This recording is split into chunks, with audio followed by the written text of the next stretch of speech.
उपासक को अपने उपास्य देव में अपना अहम समर्पित कर देना जीवन की परम उपलब्धि है। सब कुछ समर्पित होने पर भी यदि अहम समर्पित न हो तो शरणागति पूर्ण नहीं मानी जाती, वो होती ही नहीं पूर्ण।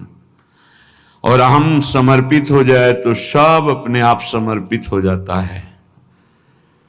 जैसे कारीगर को बंदी बना लो तो उसके यंत्र सब अपने आप आपके हो गए, ऐसे ही सृष्टि का, जन्म मरण का, मान अपमान के बोध का, दुख सुख का, लाभ हानि का, ये मूल है अहंकार।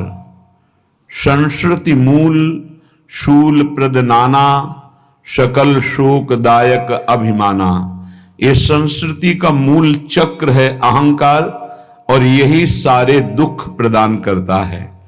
ये जब ज्ञान के द्वारा गलित होकर शुद्ध ब्रह्म रूप में स्थित हो जाता है तो मोक्ष, और जब गुरु प्रसाद से अहंकार गलित होकर प्रियालाल के चरणों में समर्पित हो जाता है तो प्रेम। जब तक ये अहम सुरक्षित रखता है साधक तब तक साधना होती है, पर साधना का प्रकाश नहीं होता।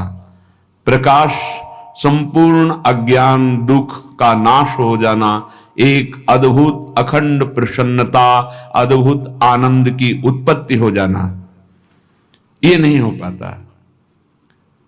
कल एक बहुत अच्छे संत पधारे थे कांतिक में, उन्होंने बहुत ईमानदारी से प्रश्न किया कि हमारी शरीर की बहुत अवस्था हो गई, हमारा साधन भी बहुत कृपा से, गुरु कृपा से चल रहा है, पर मेरा मन अभी तक वो स्थिर नहीं हुआ, अशांत है और चंचल है। ये खास बात पकड़ने को मिलती है अहम ना समर्पित होने पर। बहुत लंबा समय निकल जाता है, साधन, पवित्र साधक है वो, पवित्र साधना कर रहे, पर अहम सुरक्षित है। अहम क्यों सुरक्षित है? क्योंकि कहीं ना कहीं साधन में त्रुटि हो रही। क्या त्रुटि? आहार की, अर्थ संग्रह की, शरीर सुख सुविधा की, कहीं ना कहीं। इसलिए अहम सुरक्षित है। जहां आहार शुद्ध होकर साधना होती है, अर्थ के प्रति बिल्कुल अपेक्षा नहीं होती है, शरीर सुख के लिए बिल्कुल कोई चाहत नहीं होती है, अहम गुरु प्रसाद से अपने आप गलित हो जाता है। जिसका देहाभिमान गलित हुआ है वही अध्यात्म की ऊंचाई पर पहुंचता है। भक्ति में दैन्यता, ज्ञान में निरपेक्षता। इतना दैन्य तृणादपि सुनीचेन, तृण से भी अपने को नीचा मानने वाला अहंकार गलित हो चुका है। और निरपेक्ष, संपूर्ण त्रिभुवन से स्थूल शरीर, सूक्ष्म शरीर, कारण शरीर, तीनों शरीरों से निरपेक्ष वो ब्रह्मबोध संपन्न महापुरुष अहंकार रहित होता है। इसलिए उपासक को ध्यान देना चाहिए, चाहे वो गृहस्थ उपासक हो या विरक्त, अहंकार का गलित हो जाना साधना का विशुद्ध फल है। जो जितना दैन्य उतना ही महान भक्त, जो जितना निरपेक्ष उतना ही महान बोध संपन्न ज्ञानी महात्मा। अगर ये दो महान आध्यात्मिक सद्गुण नहीं है तो उसका ज्ञान ज्ञान नहीं है और उसकी भक्ति अभी रंग नहीं लाई है। श्रीपाद प्रबोधानंद जी महाराज कह रहे हैं, वृंदारण्ये किमपि जनता दुष्प्रवेशम प्रदेशम गत्वा प्रोच्चैर्निज दैतयोर्नाम जल्पन्नुदश्रुः अत्यंतात्याम विकल विकलो दिव्य मूर्त्या कयापि श्रीश्वर्याज्ञा कर मृगदृशा वाक्य सुधा श्वासित श्याम। आप लोग जो वृंदावन में पधारे हैं, जो वृंदावन में आपको प्रवेश मिला है ये केवल मेरी श्री जी की कृपा से मिला है, नहीं। हमारा शास्त्र कहता है वृंदारण्य किमपि जनता दुष्प्रवेशम प्रदेशम, ये प्रदेश वृंदावन धाम साधारण के लिए ये दुष्प्रवेश है। यहां कोई अपने बल से नहीं आ सकता, रुपया का बल, व्यवहार का बल, संबंध का बल नहीं। जिनको वृंदा विपिन है कृपा ते नहीं की होए। हरिवंश महाप्रभु कहते हैं श्री राधिका कृपा बिनु सबके मनन अगम।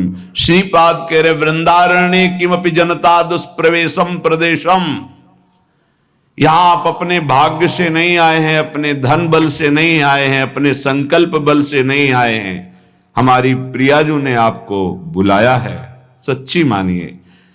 ये धाम कोई तीर्थों में नहीं आता। तीर्थराज प्रयाग भी जहां लौटते हैं आकर, वो ये महान प्रियाजू का निज महल वृंदावन धाम है। श्री धाम वृंदावन की समानता केवल वृंदावन ही कर सकता है। प्रिया प्रीतम की रूप माधुर्य प्रेम की समानता सिर्फ प्रिया प्रीतम ही कर सकते हैं। यद्यपि यही सब अवतारों के अवतारी हैं, यही सब धामों के धामी हैं। श्रीपाद कह रहे हैं अहो धन्याति धन्य है वो जिसको वृंदावन में थोड़ा सा भी अपनापन हो गया। मेरो वृंदावन, जीवन वृंदावन, ये प्रेम प्राप्ति के लिए अत्यंत अनिवार्य है। श्री उद्धव जी महाराज परम ज्ञानी महात्मा हैं। श्री भगवान के नित्य समीप रहने वाले परम प्रिय सखा और मंत्री भी हैं। भगवान के प्रधान सलाहकार उद्धव जी हैं। देवगुरु बृहस्पति जी के बड़े प्रिय शिष्य और संपूर्ण बृहस्पति जी के द्वारा प्राप्त कलाओं और विद्याओं में, ज्ञान में निपुण हैं, लेकिन प्रेम से अपरिचित हैं। भगवान मथुरा में बैठे बैठे प्रेम का उपदेश कर सकते थे, लेकिन बिना प्रेम भूमि के केवल उपदेश मात्र से प्रेम का रंग नहीं चढ़ता है। इसीलिए श्री भगवान ने उद्धव जी को बहाने से भेजा, जाओ मेरे प्रिय प्रेम में तन्मय ब्रजवासी जन हैं, गोपी जन हैं, तुम परम ज्ञानी हो, उनको ज्ञान का उपदेश कर दो तो वो रोना बंद कर दें, और उनका रुदन बंद हो जाए तो मेरा रुदन बंद हो जाए, क्योंकि वो रोएंगे तो हमें भी रोना आएगा। ये यथा माम प्रपद्यन्ते तास तथैव भजाम्य हम। यदि कोई रो रो के मुझे भजता है तो मैं रो रो के उसको पुकारता हूं। यदि वो मेरे मिलने के लिए तड़पता है तो मैं उसके मिलने के लिए तड़पता हूं। ये यथा माम प्रपद्यन्ते तास तथैव भजाम्य हम। उद्धव जी इस प्रेम भूमि में प्रवेश किया तो संपूर्ण ज्ञान उनका धूल दूषित हो गया। प्रेम भूमि के बिना प्रेम का उपदेश रंग नहीं लाता है, इसीलिए यहां भेजा था। आप जो यहां आए हैं, मेरी लाडली जी की अपार कृपा है। मानो आपके अंतिम जीवन का निर्णय हो रहा है कि अब इस दुखद संसार में आपका यह अंतिम जन्म है। यदि आप सुधारना चाहें तो अपने को सुधार सकते हैं, क्योंकि ये अहेतुकी कृपा श्री प्रियालाल जी की तरफ से हुई। जो आपको वृंदावन आने को मिला, यहां की रज में बैठ करके भगवत चर्चा सत्संग सुनने को मिला, जो राधा नाम सुनने को मिला, राधा नाम जपने की प्रेरणा मिली, राधा नाम जपने की इच्छा हुई, ये न जाने कैसे कृपा हो गई। हमारे रसिक शिरोमणि परम पूज्य गोस्वामी जी महाराज कृपा करके बतलाते हैं कि ये जो राधा नाम वृंदावन धाम प्रिया प्रीतम की थोड़ी भी प्रियता, ये कई जन्मों से आप कहीं ना कहीं कोई ना कोई बड़ा साधन बन गया है आपसे। कह रहे हैं सुनो चितलाई रसिक रस रीति, दुर्लभ मानुष देह न है हरि साधु संग में प्रीति। सुनो चितलाई रसिक रस रीति। पूज्य श्री रूपलाल गोस्वामी जी महाराज कह रहे हैं, हे भाई, मेरे प्रेम रस की रस रीति को आप श्रवण करो। पहली कृपा तो प्रियालाल की आपके ऊपर हुई कि मनुष्य देह दिया, पर यदि मानव देह प्राप्त करके आपने सत्संग नहीं सुना, साधु संग नहीं किया और हरि चरणों में प्रीति नहीं की, यदि सत्संग होगा तो निश्चित है हरिभजन में प्रीति, और हरिभजन में प्रीति तो हरि चरणों में प्रीति हो ही जाएगी। क्योंकि भजन न होए संग बिनु, भजन बिना नहीं प्रीति। यदि भजनानंदी प्रेमी महात्मा का संग न हो तो भजन नहीं हो सकता, और भजन न हो तो हरि चरणों में प्रीति नहीं होगी। दुर्लभ देह मनुष्य का पा करके यदि साधु संग में रति नहीं हुई तो हरि चरणों में प्रीति कैसे हो जाएगी। हे भाई, बहुत ध्यान से सुनना, ये महाप्रभु हितजू का ही स्वरूप है। श्री रूपलाल गोस्वामी जी महाराज बड़े सिद्ध रस में डूबे हुए महापुरुष। जब ये बाल्यावस्था में ही थे तभी पद रचना शुरू कर दी थी श्री जी की। मेरी बारी को भंवरवा पहला पद है, मुझसे कहूं अनंत न जाए। बहुत उच्च कोटि का इसमें भाव छुपा हुआ है, पूरा निज मंत्र का भाव उसी में छुपा हुआ है। कह रहे हैं, जन्म सहस्त्रन जो करिहारे, तप और ध्यान समाधि, छीन पाप अति शुद्ध हृदय मधि, उपजय भक्ति अबाधि। जिसने पूर्व में हजारों बार भगवत कृपा से मनुष्य शरीर प्राप्त किया है और वो साधना करता रहा, तपस्या किया, ध्यान किया, अष्टांग योग, समाधि आदि, उसके पाप शुद्ध हुए तो हरि भक्ति उसके हृदय में अबाध, कोई भी विषय जिसकी भक्ति को बाधित न करे उसे अबाध भक्ति कहते हैं। हजारों जन्म की तपस्या और साधना का फल हुआ कि हरि चरणों में अबाध भक्ति प्रकट हुई। अब साधन भक्ति करत बहु जन्मन, होत जो ब्रज अनुराग, ताहू को फल विपिन उपासन, प्रेम प्रीति बड़ भाग। जो अबाध हरि भक्ति प्रकट हुई हजारों जन्म की साधना तपस्या से, तो वो जब भक्ति अबाध अखंड भाव से करता है तब उसका फल प्रकट होता है कि ब्रज 84 कोष भूमि में वास करने का सौभाग्य प्राप्त होता है।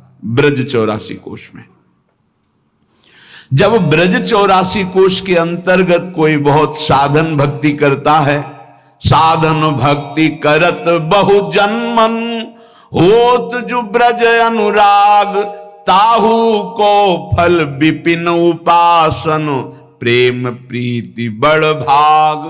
उसका फल होता है कि वृंदावन, मेरो वृंदावन, प्राण वृंदावन, जीवन वृंदावन, ये उसके हृदय में आने लगता है।